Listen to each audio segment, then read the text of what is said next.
Welcome to What the Plus, a critical overview of the last century of pop culture as filtered through the lens of Disney+. I'm Garrett Martin, a writer, an editor, a long-time Disney guy. I make no bones about that. I work for a website called Paste. Thanks for tuning in. This is a bewildering world we live in. These are especially confusing times, which makes it the perfect opportunity to do an episode on the show we're talking about today. My guest, Brock Wilbur, a writer, podcaster, comedian, and editor of The Pitch, Kansas City's preeminent alt-weekly newspaper, could not wait to talk about one of Disney Plus's first original programs, a show that launched alongside the service itself all the way back in 2019. Forky Asks a Question. Now, this is a series of shorts where Forky from Toy Story 4, who's voiced by Tony Hale from Beep and Arrested Development, tries to learn about the world around him. Since he knows literally nothing about it, he has to cast a pretty wide net. They're absurd little shorts with the sharp humor you'd expect from a Pixar production, and because they're only 3 minutes long, the episodes are able to get in, slam out a bunch of jokes that are sometimes pretty surreal, and then get out. It's a Disney Plus comedy that fans of alt comedy could probably get into. So join me and Brock Wilbur as we ask questions about Forky Asks a Question, and also discuss the current landscape for alt weeklies, a segment of the media that means a lot to me and so many others.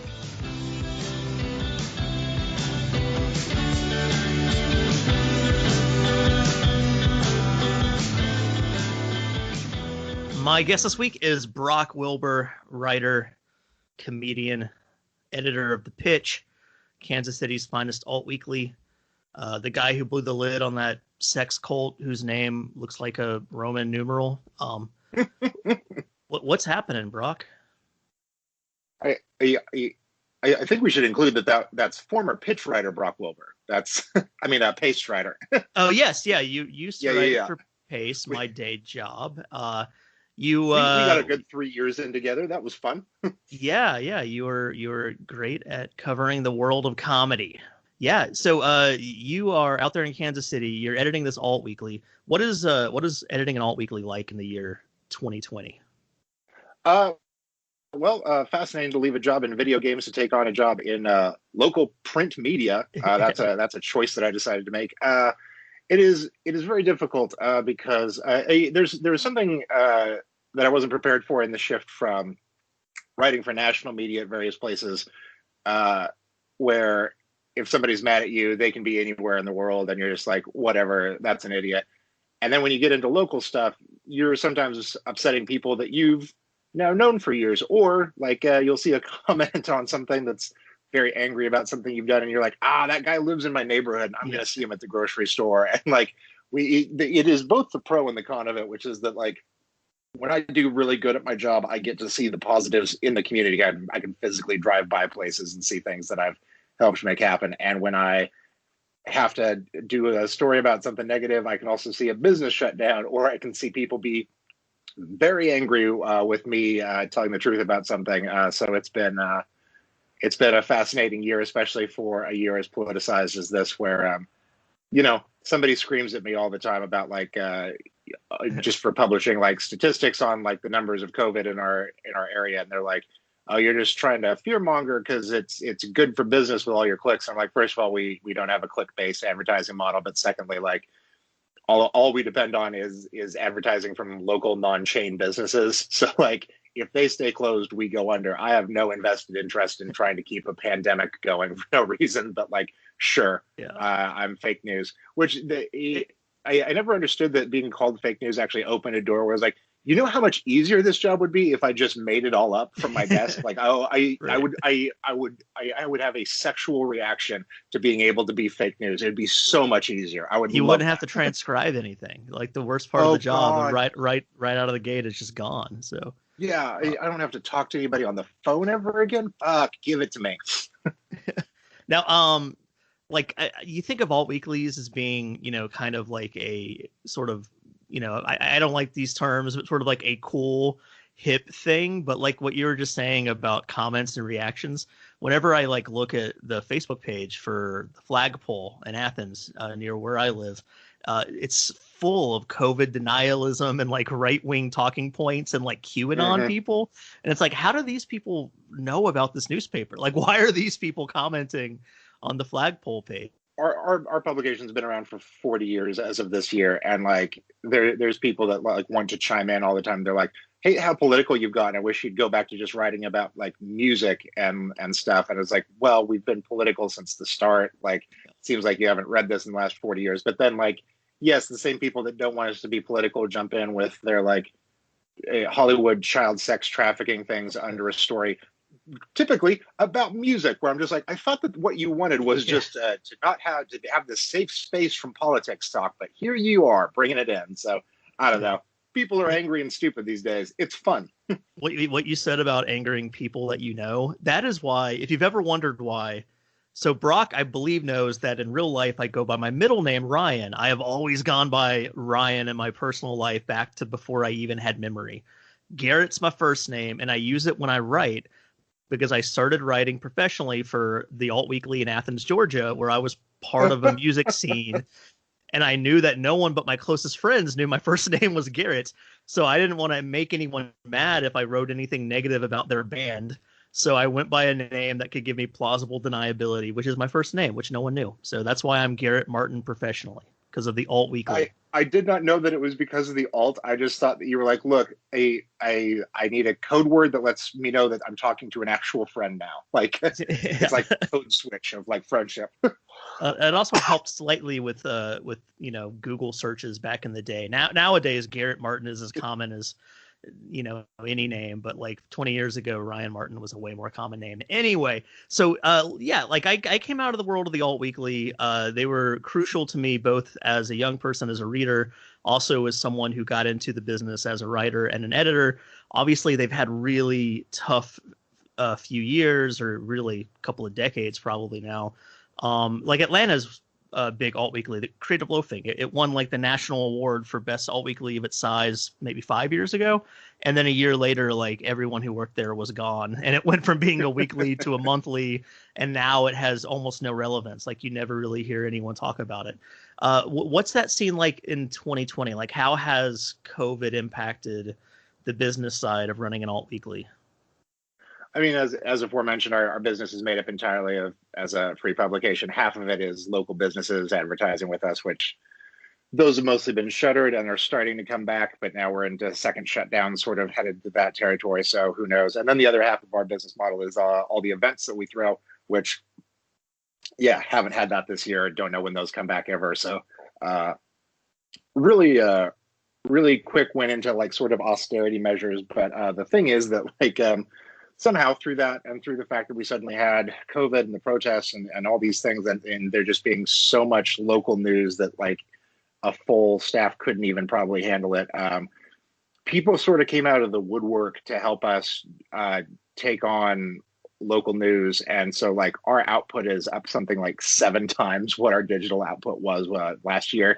Wow. So like we became a digital powerhouse for covering everything happening, and the community has noticed. And the other side of being an alt is that like we have a couple of publications in town that are like the Kansas City Star, like a McClatchy paper, like the big traditional local gray lady sort of stuff, and like the rest of the news people out here, like they fall into that trap that everyone in news media on a national scale has fallen into, which is over the last few years, they don't want to appear to have any sense of bias, but in trying to do so, they wind up leaning right.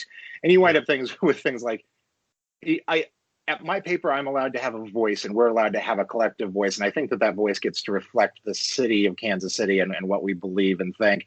We never have to run a headline that's like we never have to run a headline that's like what you'd see at the New York Times or the Post or something that's like, Donald Trump says coronavirus gone forever, period. Some scientists disagree, period. We get to call a spade and just be like, Trump lies about new thing. And just to be able to say like somebody is lying is now like almost a radical act within news. Like we got to be the only publication in town that like could come right out and say, by the way, Black Lives Matter. Like, this shouldn't be a revolutionary thing. And people were like, wow, look at this, like, liberal media. It was like, sure, if that's what it is to say, like, human lives shouldn't be hit with cars. I don't know what we're fighting about here. It seems pretty basic. So to have that sort of leeway to be able to take the news and to editorialize things, like never to print anything that's not absolutely factually correct, but to be able to weigh in and be like, by the way, this seems bad. Seems like a really important basic step of what journalism needs to be in 2020, especially when you're trying to course correct for how far off the rails everything has gone on the other side.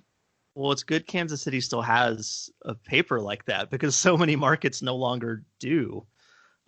With like the death of the alt weekly. It has been a bad year for alts in general across the country, even before the pandemic hit. Like our Nashville office like got like tornadoed and like went away, and somebody else like burned down in the night, and then like Austin basically went under around the time of South by Southwest. Like they're still publishing online, I think, but like a bunch of places got hit real hard before before anything really hit, and now we're all sort of in the same little boat of like, crap, what do we do? So that used to be when younger writers or people who wanted to get into writing would ask me like for advice. I don't know why they're coming to me for advice, but what I would usually tell them is, hey, see if you've got an alt weekly in your market, in your town, and start pitching to them. Because I like, especially the last 10, 15 years, it seemed like younger writers weren't even really aware that alt weeklies existed. So I would be like, hey, they're a great way to get experience. They'll usually pay you, and it'll get you closer to your community. And also, if you're looking for games in specific, that's the only reason I'm writing about games, because I was writing for an alt weekly and about music and general pop culture, and they were like, hey, anybody play games? And I'm like, yeah, I guess I do. And somehow I now have a career doing that, which is weird. So, beyond the pitch, like I said earlier, you also you were one of the first people to really write about the NXIVM multi-level marketing sex cult scam. How does it feel to see that like really blow up this year and become like a huge mainstream fixation for fans of true crime docuseries? Maybe my favorite part of it has been people that know me being like, hey, are you watching a show? And I'm like, uh-huh. And they're like, yeah, it's just crazy what happened with this group. And I'm like, uh-huh. And then like usually around like episode 4 or 5, they come back and they're like, oh, so that was your thing, huh? And it's like, uh-huh. And they're like, oh, okay, okay.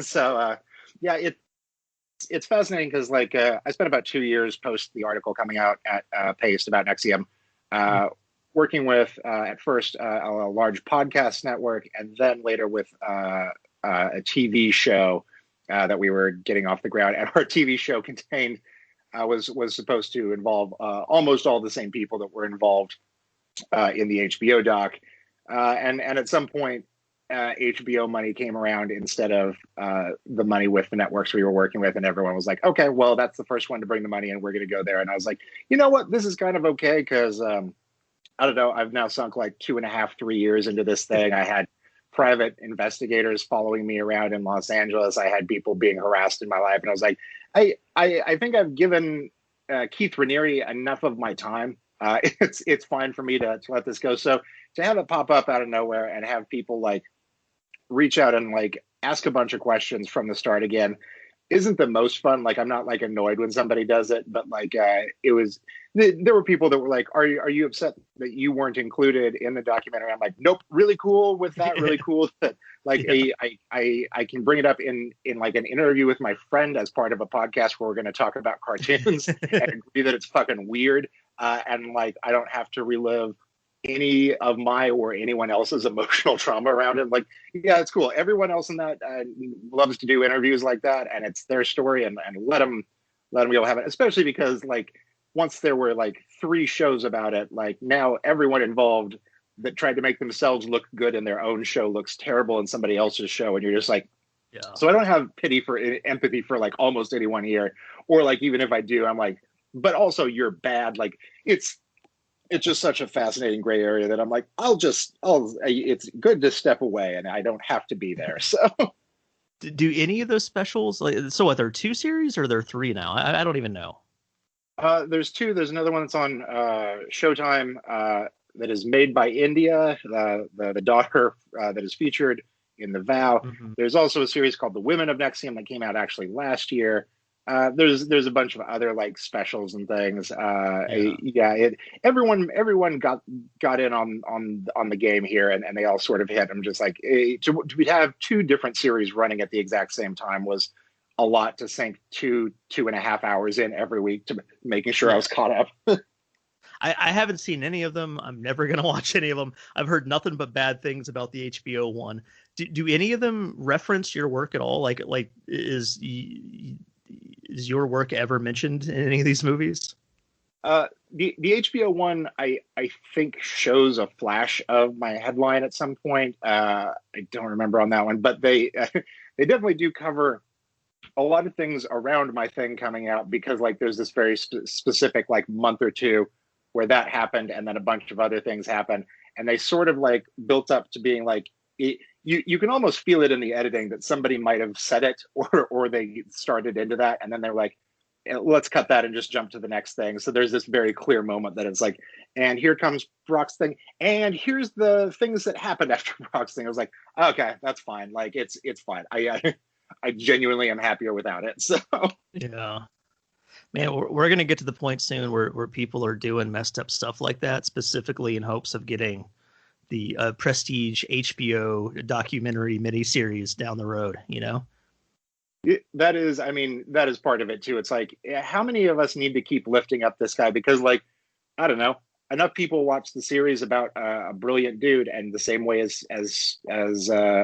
he worked within the cult, a certain percentage of people are going to come out of that being like, you know what, I agreed with everything he said, and if and when he ever gets out, I think the numbers are going to be on his side there. I'm just like, why don't we not help him rebuild here? Like, they're even like concerned about like, he's definitely going to build a following within prison. Like he's going to like tell dudes how smart he is, and they're going to be like, okay, cool, let's get behind this. I'm like, don't let him make a cult on the inside. That seems bad too. Yeah, man. Well, you know, speaking of something a little lighter, a little more inquisitive, this is a podcast about Disney Plus, and you picked a show that's on Disney Plus called Forky Asks a Question. Yes, you've opened up the opportunity to pick anything on Disney Plus, and when scanning and thinking, oh, I'll grab something from childhood or one of the old Disney TV movies. Nope. This new one caught my eye, and I was like, that seems ridiculous enough, and really examine like what the platform's capabilities are. So yes, Forky asks a question. So were you aware of this show before you went looking for something this week to watch? Absolutely not. Okay, because this is one of their like launch shows. Like when Disney Plus came out last year, they had 5 or 6 originals, and this was one of the ones that they were pushing. Harder than some of the rest, actually. It was like Mandalorian and the Jeff Goldblum thing, and then they had a couple other shows for like Disney nerds. But I literally do not remember a single frame of advertising for this, which shouldn't surprise me, but still somehow. Yeah. But I mean, it showed right out of the gate, like you were talking about how they're going to use their platform. It showed that they're willing to not just stick to like standard TV episode lengths, because these are shorts, and they're really shorts. Like half of them are credits. It says they're 6 minutes, and they're actually like 3 minutes of content. Yeah. So what did you think you can knock out all 8 or 9 of them in about half an hour, and they're really fun. Yeah. Like what did you expect, and then what did you enjoy about them once you actually watched them? Each episode of this is sort of like Forky asks, what is reading, or what is art, or what is money? Which that was the first one I saw, and I was like, I do want to see the characters from a well-known IP that is being pushed here to help forward the additional like side amplification of a small character from the latest movie into his own series. I want to see Disney answer what is money, because Disney's answer to that is a lot of things. And I sort of expected from some of this that it'd be a little quirky, especially in stuff like what is love and what is time. And I was like, okay, so that's interesting. I sort of expected that this was going to take a bit of a Sesame Street approach, that we were just sort of answering it and there'd be some jokes. But these are wild. Like they do some of that. Like they do cover what is money, what is a coin, where does it come from, how does the economy work. But it is mostly just a backdrop for Forky to have existential crises and do a lot more of what I loved about Forky in the movie. And like I do know that whatever Forky is, he was created in a lab to be appealing to as many people as possible, and it works on me every time. His weird little eyebrows and the way his eyes are animated, just laugh through it. I don't care. It's wonderful to me. So like, yeah, the way his I got arms 30 more are not minutes the of same Forky length. content. Exactly, and how they move up and down his body in the wrong ways. Everything about him is wrong, like a spider. So like, yeah, it was just like, okay, a bonus 30 minutes of Forky. Let's run this. Yeah. So of the episode, I think there are 8 or 9 of them. Which one did you think captured the essence of the show best? What is a friend? You really captured some of the weird heart of Toy Story, but I think that what is cheese was easily my favorite one. And in What is Cheese, Forky asks Buttercup, who is played by Jeff Garlin, hey, what is cheese? And instead of answering what is cheese, Jeff Garlin is frustrated that Forky keeps asking all these questions. So Forky hops on Buttercup's back, and Jeff Garlin explains everything from blocks and the bed to macroeconomic theory to the weight of dark matter, all in about 2 minutes. And he just sort of speed runs explaining existence. We get to the end, and he still hasn't explained cheese. And so I don't know. I was just like, okay, sure. Like the What is Cheese episode just ignored cheese, and we went for the macroeconomics. Sure, these are jokes from me. It's fine. It gets cosmic, that one. They go sailing through the entire universe. I dig it. Pretty good. And also, it leaves it open for when they do a second series, if they do, to finally answer what is cheese. They can revisit. What is Cheese Part 2 will be my favorite episode of that. And it is nice that they managed to get all the big voice actors in for this, except for Timothy Dalton, I believe. But everyone else was voiced by their normal characters, and was like, cool. That did make me wonder when it was made. It definitely was made around the time of Toy Story 4 because no one was coming back into the studio for this. But I'm sure it was like done concurrently. And speaking of which, that means the What is Love episode is one of Carl Reiner's last performances. Right. So yeah, the Carl Reiner and Mel Brooks in what is a very emotionally complicated episode. I did look it up first thing. I was like, that's definitely him, right? And I was like, okay, wasn't ready for that first thing this morning, but here we go. Yeah. They're basically this show defines that the 4 abandoned toys in the closet voiced by elderly comedy legends are probably a polycule, is what it seems like. They're all really into each other emotionally. And trying to make each other jealous so that they can switch. Like, yeah, it's fascinating. So as like a concept, as a way to sort of further the Toy Story IP, what do you think of this concept? Because like you were saying, it is like a really fun, interesting, novel way for Disney to continue to market these characters. It taps into a thing that so to talk more broadly about the streaming wars, like I've reached the point that I think I have finally signed up for almost all of the apps. Like thanks to Ted Lasso, which is my favorite goddamn show of the year, I now have Apple TV, which is not a thing I ever saw happening, which means now I'm watching the morning show, which is like Studio 60, not written by Sorkin, but instead written by like Studio 60 apologists, like people that 10 years later are still like, that had something going on. I was like, oh, it just doubles down on everything that like makes it cacklingly, funnily bad. Which I'm also a little bit of a Studio 60 apologist, so I'm like, yeah, put this into my veins. So we've got like Apple got CBS All Access for some goddamn reason, which I think I bought last year to like start watching Twilight Zone and watched like 4 episodes and haven't watched anything until again recently. Like now we've reached the point that I'm bouncing around all these things. Like we had Disney Plus for most of the year. We never even we stopped at episode 2 of Mandalorian when the first season came out, and we just now like caught up on everything, and I love it. But like we fell out of the rotation of all these platforms, and I've started to wane on Netflix in general because I'm just like, the UIs and the algorithms on all these are so different and so bad, and sometimes just navigating them is just a fucking chore, especially when they switch up buttons. The interface on Hulu has never ever been kind to any of us, and I hate it so very much. So to find the things that people make is so difficult, and Netflix, like at this point, doesn't even put like the giant movies that they're premiering or their new series like anywhere in the first like 8 rows of what I see when I log in. And like they don't know how to advertise any of this stuff because like there's just so much coming, so they don't bother, or they don't know what market it would go to. So like things come out, and I'm pretty used to hearing about them like 6 months to a year later from somebody else, because that's the only way I know that something is worth my time.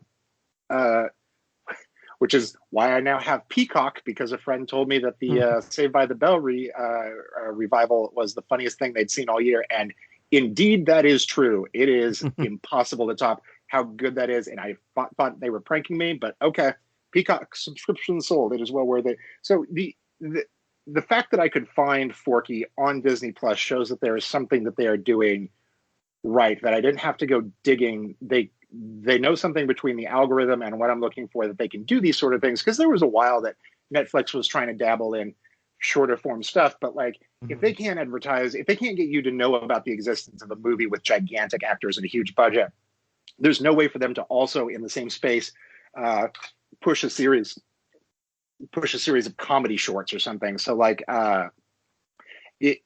there's something wildly funny about Disney Plus having spent all those years tricking us into being like, this movie is going back into the vault for this weird scarcity thing that they were doing, and then actually later creating the vault, and now we get to go into the vault. And so like it is wild that it's a little like a teacher saying that this is going on your permanent record, and you're like, there is no permanent record, and then like you find out as an adult later like there was in fact one. It's like, okay, welcome to the vault.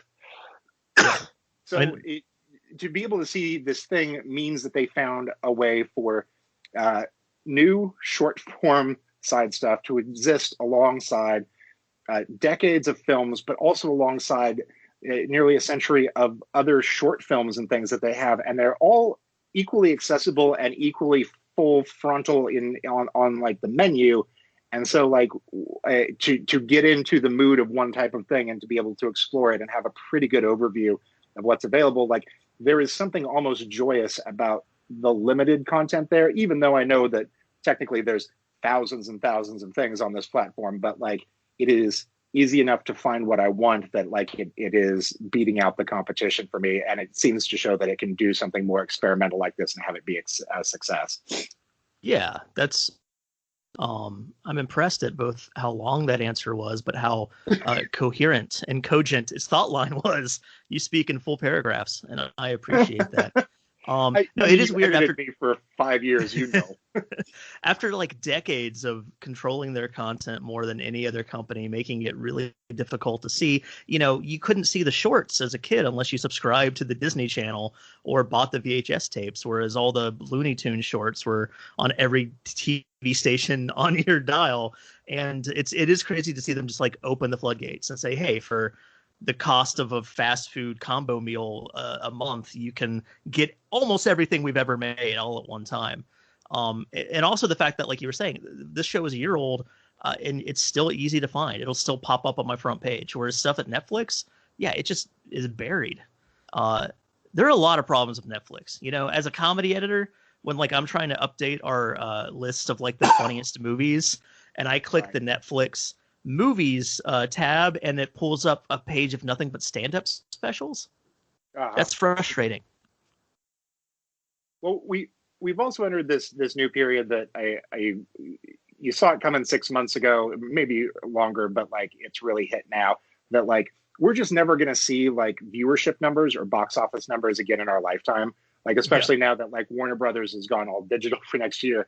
Like and so yeah, it is up to Disney Plus to decide whether or not we ever get to know who watches things, and Netflix is the same way, which is why I love when Netflix comes out and says the release of this is like the most streamed thing that's ever been on our platform, and it's like, is it? There's no way of knowing. And also, how many people is that many people? Like there's no numbers anymore, so everything gets to be a victory and everything gets to be the exact same type of content. So sure, it's a nightmare for people that are trying to write about it.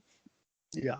And this does, as you were saying as well, this is sort of the show is sort of in the tradition of how Disney got its start as a company. I mean, they have they have many of the old shorts, the classic shorts from the 20s through the 50s on Disney Plus.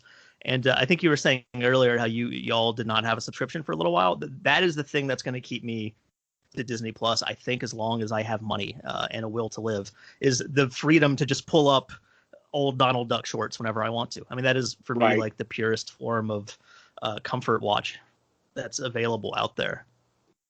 Well, you also live at Disneyland, so I can't imagine you ever not having Disney Plus, which they should be giving to you for free after the years and years you've given them. I wonder if they do. I haven't investigated to see if they do press comps. Probably not. Most of these people don't, but who knows?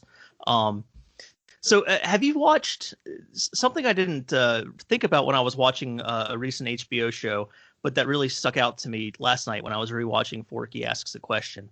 Have you watched How To with John Wilson on HBO? A couple of them, yes. I see some similarities between these two shows. I think you're onto something there, yes. Two people trying to figure out how the world works. They go about it in different ways and have different results. But I feel like Forky and John Wilson are cut from the same cloth, you could say. I guess I'll never look at him again and not think of him as Forky. So thank you for this. That's a gift. So what would you like to see Forky ask about? Like, what pressing global issues or psycho-emotional situations do you think this weird spork creature needs to learn about? What is a pandemic? What is a mask? What is depression? What is recovery? Yeah, I don't know.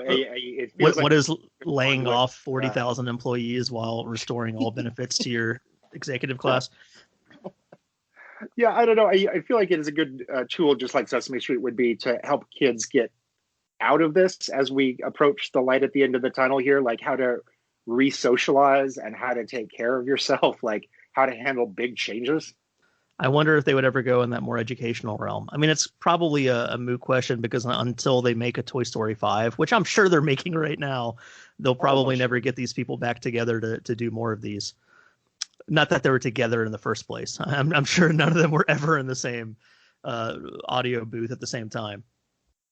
See, I tend to think of them as having to do that for like the behind the scenes documentary footage that they'll use for like the ads later. But like, in reality, no one needs that anymore. No one wants to do that. That's just how Disney films used to advertise. Yeah. All right. So would you recommend Forky Asks a Question to your adult friends who don't have children? Absolutely. This has nothing to do with children. It's just 30 more minutes of Forky and it's funny, and sure, it costs you nothing. Yeah. And, I'm sure I'll talk about this with somebody in the future, but I mentioned to you before we started recording that there's a similar, in terms of comic perspective, a similar show on Disney Plus that came out to no fanfare whatsoever called Earth to Ned. There aren't a lot of shows on Disney Plus that I would say are fit for fans of maybe Adult Swim type comedy, more weirder, out there type stuff. But I think Forky kind of fits that bill, and so does Earth to Ned. So Brock, you sold me on Earth to Ned by letting me know it's a new Space Ghost. I'm fully in for that. Yeah, and also I just remembered right now, Forky Asks a Question. So my very first episode of this podcast, I had Jamie Loftus on, and she spent a good amount of time running down Forky Asks a Question because it beat her for the Emmy for short form comic writing or something, I guess, like whatever Robot Chicken would get nominated for. So I'm glad that we have someone on to give Forky's side, stick up for Forky after the slander against him in that first episode. Sorry, Jamie. Yeah. All right. Well, hey, Brock, thanks for coming on. How can people find your work? Where do you live online? Ryan, people can find me at Brock Wilbur on most platforms. Thepitchkc.com is where we do the journalism. I have a book out called Postal in the Boss Fight book series. You can read some of my great work over at pastemagazine.com. Yeah. Have the Running with Scissors people, have they responded to your Postal book? Like, what do they think about the work that you did on that? So in my book, Postal, I talk about the creators of Terrible Game and how they're terrible people.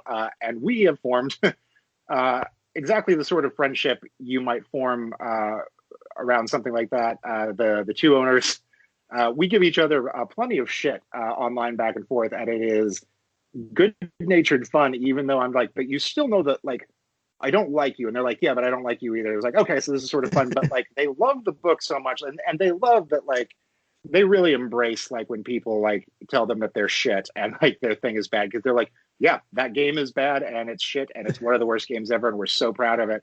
So they actually wholesale bought several hundred copies of the book, which Yeah. they autograph and sell through their online store. Like they didn't write the book, but they'll sign the cover of it as if they did. And I was just like, I straight up was like, I've got to buy one through you. I have to have a copy of my own book signed by you. Like it's easily the only Postal Fights book, boss fights book that's in any of the game owners game stores. They're like, by the way, buy this. I'm just like, this is crazy. It is exactly what I would expect from them because it's one of those jokes that you're like, maybe that is objectively funny. I can get behind that, and they're pretty okay at that sometimes. So the first time I ever went to a E3, it was the short time period when they had them in Atlanta, and first game I ever played at an E3 was the very first Postal. But I was like, oh no, this is what is this thing? I'm like, this is why I hate PC gaming. This is terrible. What is this? Was that one of those things that like because you were part of the glitz and the glamour of your first show, you were like, this is cool? It was like the first booth that I came on, you know? I mean, like I wasn't there professionally. I was there because my brother was working at the venue and he got me in. And you know how E3 is, like most of the cool stuff you just can't get to unless you have an appointment or an invitation. Right. So I'm just some random schlub like walking around the floor, and like the very first booth I come on, they're like, hey, we'll give you a shirt if you try this game. I'm like, oh, all right, cool. I don't know what it is. And it was terrible. I've never played it since. The only time I ever played it. I don't know where the shirt is. I think my brother took the shirt. I'm not sure. Good. Hey, thanks a lot. Thank you Brock. for having me on. I appreciate it. Been fun, and yeah, have a good day. Absolutely. Same to you.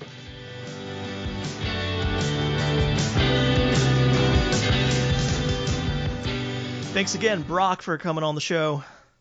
Thanks to all of you for listening.